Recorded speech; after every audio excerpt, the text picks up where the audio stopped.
those of you who don't know, which probably is everyone, I am a massive neuroscience nerd.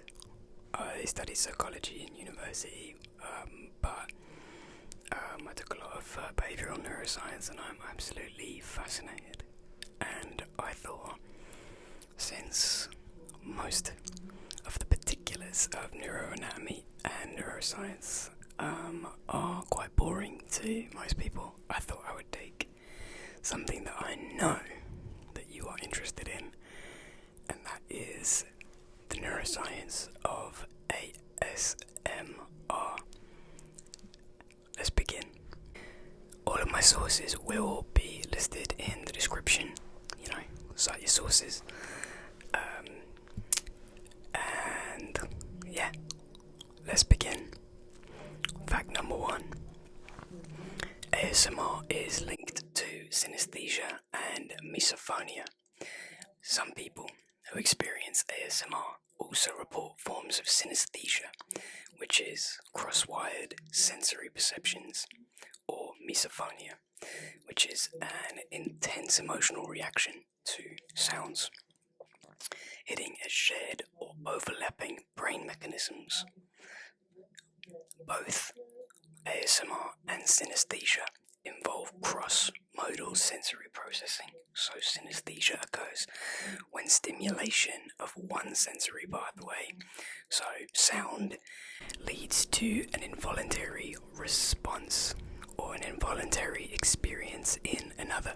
So seeing colours, for example.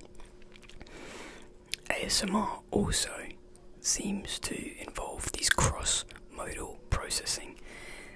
For example, hearing gentle tapping might produce a tingle, a physical tingling sensation. People with synesthesia may be more likely to experience ASMR. Preliminary studies suggest that people who experience synesthesia are statistically more likely to also report ASMR responses. So this may point to shared neural wiring patterns or heightened sensory integration. The neurological basis might involve something called hyperconnectivity. Both ASMR and synesthesia are hypothesized to involve greater connectivity between different sensory or emotional areas of the brain, particularly in the insula and somatosensory cortex, as well as the default mode networks, the default mode network, or the DMN, which may lead to overlapping sensory experiences. One kind of synesthesia called auditory tactile synesthesia and ASMR share very, very similar triggers. In auditory tactile synesthesia, people feel touch sensations on their body when they hear certain sounds. This is almost indistinguishable from some ASMR experiences. Emotional synesthesia might explain ASMR's emotional impact, which I think is something that isn't discussed as often as it should. Some synesthetes experience emotion in response to sensory input, so feeling a specific emotion when seeing a certain colour. Similarly, ASMR often induces strong emotional reactions in people, such as relaxation, calmness, or even euphoria in some cases, from relatively neutral stimuli like soft voices or mundane tasks. ASMR and synesthesia are both linked to high absorption, and what this means is that psychological studies have shown that people who report ASMR or synesthesia often score high on something called the Intelligent Absorption Scale, and that is a measure of how deeply somebody can become mentally immersed in a sensory or emotional experience. I think that's really interesting. Right now there is no clear genetic link yet, but patterns are emerging. There's currently no established genetic link between ASMR and synesthesia, but both conditions tend to run in families, so there is a correlation and a relationship there, which does suggest, doesn't prove or provide actual evidence, but it provides a route to further study. It suggests a possible inherited neurobiological trait related to sensory sensitivity or integration. Something that I think is really interesting, and some of you might be able to relate. I'd love to hear what you think in the comments, but some people who experience synesthesia, they report ASMR-like experiences from reading. This is called lexical, I've got it written down here, lexical gustatory syntheses. So people who can taste words, or semantic synesthetes, people who can feel textures from concepts, sometimes describe their experiences as tingly or soothing or immersive, echoing language used by ASMR users or viewers. But the potential link between synesthesia and ASMR is actively being explored by researchers who are interested in things like multisensory perception, neurodiversity in particular, and emotional regulation. So, interesting stuff. Keep your ear to the ground. Another interesting fact, moving away from synesthesia, is that MRI studies show brain activity with ASMR that is very similar to meditation. Functional MRI, so fMRI, scans of people experiencing ASMR showed increased activity in brain regions, so increased blood flow, which means increased work is being done in brain regions associated with things like calmness, social bonding, and reward. These are similar to patterns in people practicing mindfulness or meditation, which I think is really interesting. Some more detailed explanation of this is that ASMR triggers activations in brain regions tied to calm and emotional regulations. So fMRI studies have shown that during ASMR experiences, areas of the brain like the medial prefrontal cortex and the anterior cingulate cortex, both regions involved in emotional regulation, self-awareness, and social bonding, are activated. Blood is moving to those areas of the brain and work is being done. So these same areas are commonly activated during mindfulness meditations, suggesting that ASMR can produce this similarly calming and introspective brain state. ASMR also reduces heart rate and may, but likely does, engage the parasympathetic nervous system. Research has found that people experiencing ASMR often show a significant decrease in heart rate, which aligns with what happens during deep meditation. This suggests that ASMR may stimulate the parasympathetic nervous system, which is responsible for the kind of rest and digest responses that we experience almost daily. This promotes physical relaxation and stress relief in a way that is very similar to meditative practices. Pretty cool, I think. I'm going to turn my light on up a bit. There we go. The default mode network, or the DMN, this activity may decrease in both ASMR and meditation. So, some neuroimaging data indicates that ASMR, like meditation, may reduce activity in the default mode network of your brain. This is the brain network associated with things like mind wandering and self-referential thoughts, and lower DMN activity is linked to mental clarity and self and kind of present moment awareness. So very important for mindfulness as well. And so this could very well explain the sort of immersive trance-like state reported during ASMR sessions.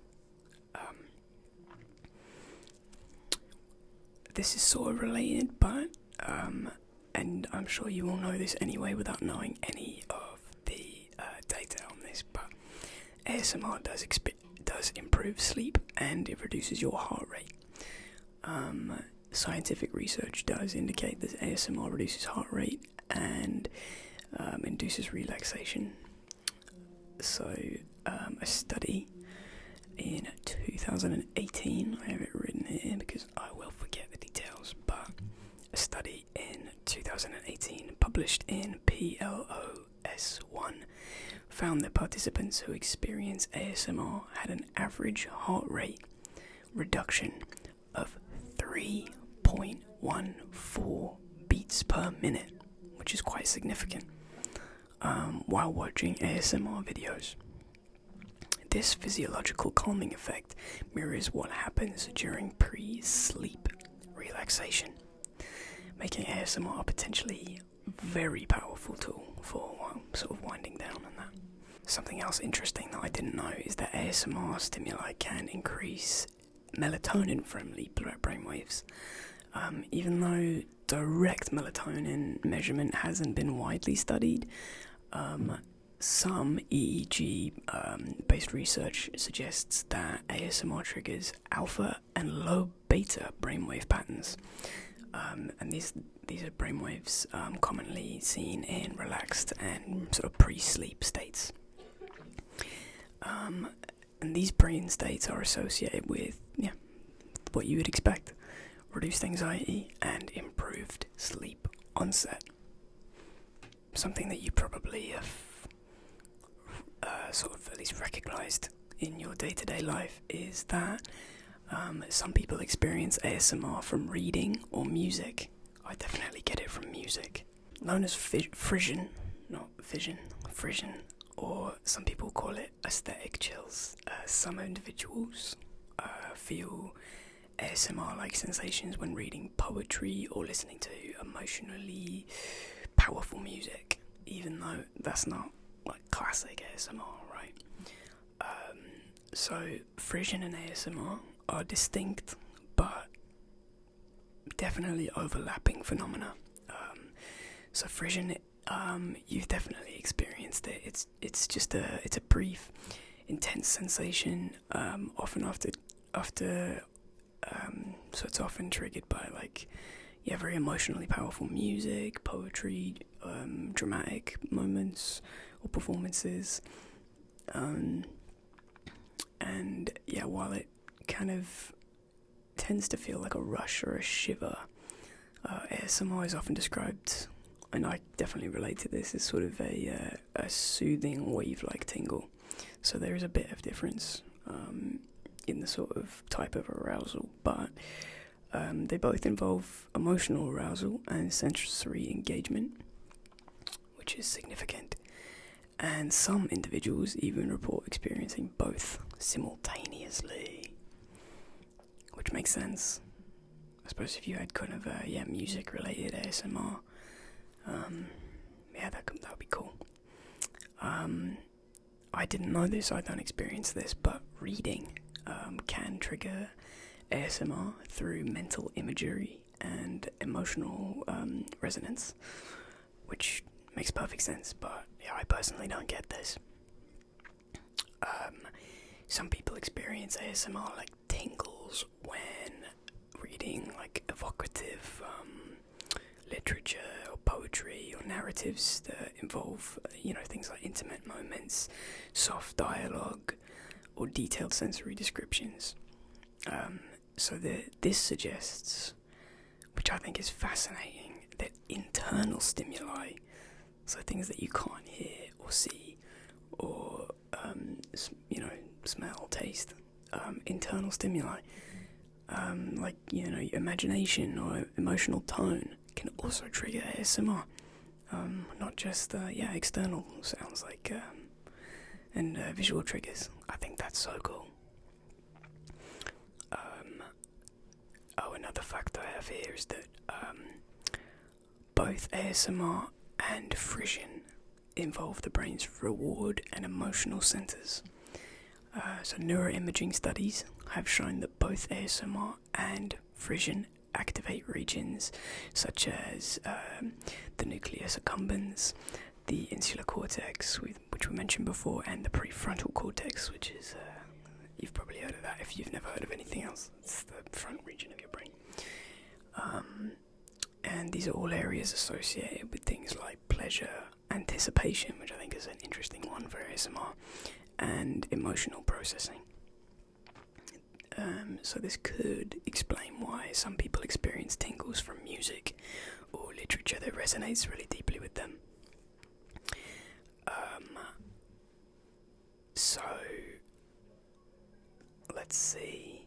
My final fact about Frisson is that music-induced Frisson can trigger ASMR in sensitive individuals. So in some cases, certain music triggers both Frisson and ASMR, which makes sense, I guess. Hasn't happened to me, I don't think, but it makes sense that it could happen. Let me know in the comments if it ever happens to you. So especially when this can happen when the piece of music includes things like soft vocals, gradual builds, or very emotionally intimate lyrics. So these triggers suggest, or these shared triggers between Frisson and ASMR do suggest an overlap of how the brain interprets emotional depth and sensory subtlety, which I think is fascinating. Final fact for this video, and I can go into more depth or talk about something else related to neuropsychology or neuroscience in the future if you want. This is just a very quick one, but it's actually personality traits like openness and absorption predict both experiences of ASMR and things like synesthesia or Frisson. So people who score highly on traits like openness to new experiences, emotional sensitivity and absorption are most likely to report both Frisson, I keep saying fission, which is a physics term, Frisson, and ASMR. So these three traits, they could and possibly do make individuals more responsive to art, music, language, kind of rich imagery, that kind of language, as sensory emotional experiences. So yeah, I did not know a bunch of that stuff, and I didn't know how much research had actually been done on ASMR and the exact kind of pathways and parts of the brain associated. I hope you found this interesting, and if you hated every minute of it and found it boring as hell, I hope it put you to sleep. Let me know if you'd like more videos like this in the future, but for now, take care of yourself, and I will see you in the next video. Sleep.